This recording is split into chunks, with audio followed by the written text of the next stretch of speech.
Welcome to the episode of Locked In. This episode is going to be going over intermittent fasting and cycling. Can you do it? Is it recommended? Am I doing it? So let's find out. Now, first, a disclaimer, I am not a doctor and I've done my own research for all of this, and this is my take on it based on some of the stuff that I've learned, read, watched about this topic. It's definitely real hot on YouTube right now, and a link below to the video that I watched that probably best explains it in about 30 minutes. This is going to be my simple take and reasoning why I've been doing intermittent fasting. First off, if you watched my Why I'm Fat Now video, you already know that I've sustained a major injury earlier this year, which led to me being basically bedridden and unable to exercise for about 3 months, and I've been slowly getting back on the bike and trying to work out. I'm also experiencing an undiagnosed disease. The doctors don't know what's wrong with me, but to put it simply, I'm basically in chronic pain all day long, and it's the most intense in the morning. Now, I've done over a dozen blood tests and they still haven't figured anything out. So I've basically gone kind of to holistic or other methods of possible healing. And I've been doing it for about a month now. So I'm gonna give you guys basically a quick breakdown of what I kind of gathered from it. You can watch the video below for more in-depth reasons why it's beneficial, as well as my experience with it so far.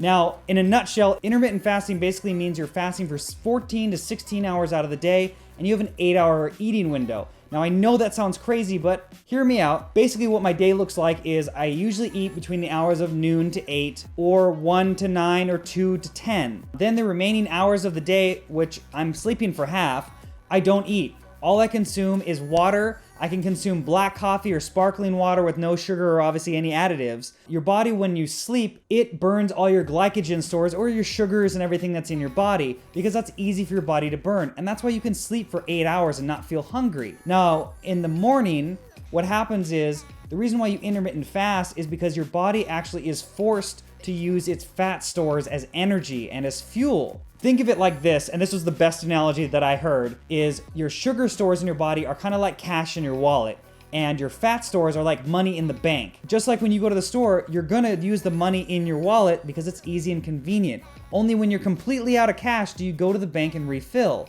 So what you're essentially doing is forcing your body to use its fat stores in the morning until you break your fast.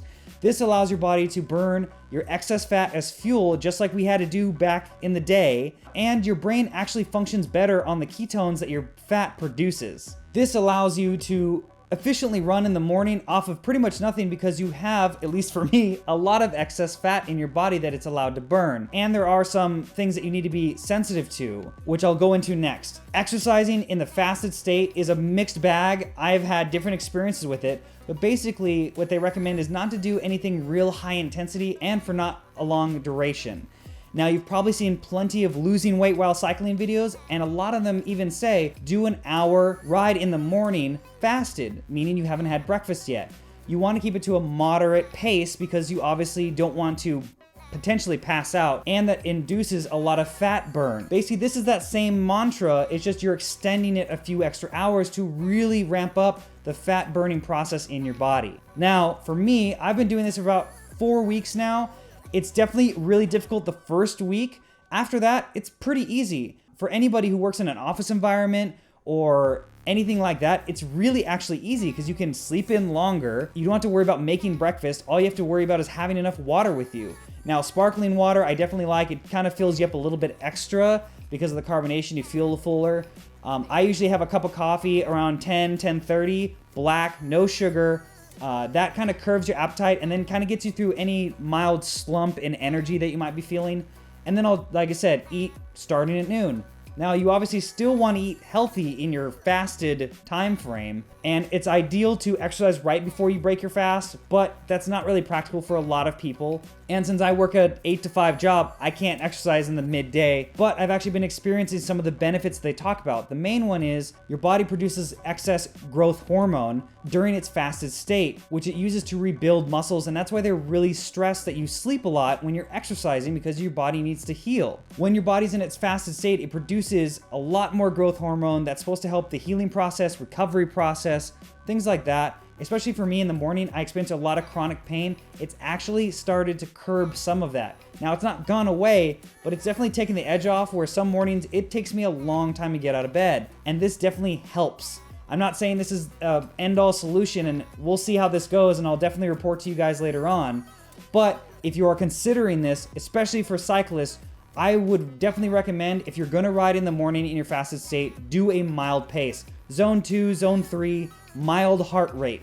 You don't wanna push beyond that. I try to do some HIIT interval exercise in the morning, and I got really lightheaded and definitely wasn't a great feeling. And obviously those experiences are gonna be individualized depending on the person. Now, when I'm doing more intense riding, I definitely do it when I'm actually eating. So post work, if I want to get an hour sunset shuffle in or something like that, that's when I'll do my intense ride because I have fuel to burn. If you guys want me to talk about more about this experience, it's something that I've been trying and I've had pretty decent success with. I haven't had crazy transformational weight loss yet. It's definitely helped my pain, and I've been eating a little bit different as well. Like I said, if you guys want to hear about my diet that I've changed recently as well, I'll definitely get into that. So I hope you guys like this video. This is definitely a new avenue for me. I'm definitely not a doctor, like I said. Please consult a doctor because you definitely don't want to hurt yourself, and I would never want that for any of you guys. So thanks for watching this video. Comment below on your thoughts. Maybe if you've intermittent fasted and your experiences. I've definitely seen pros and cons and people who've done it for a long time, like Terry Crews has done it for forever. And a lot of guys on YouTube that did it, they don't do it, they do it periodically. So there's a ton of information out there. I definitely would like your guys' first person experiences if you have it. And if you guys still like these kind of videos, I'll get into it. I'll do more research, because who knows? This all correlates to cycling at the end of the day, because we want to be fast, we want to be healthy, we want to be lean, we want to be mean. So leaving it there. Please make sure to subscribe, thumbs up this video, make sure to like my Facebook, Instagram, and Twitter. All those links are in the description. And thanks for watching another episode of Locked In. Let's get locked in today, like the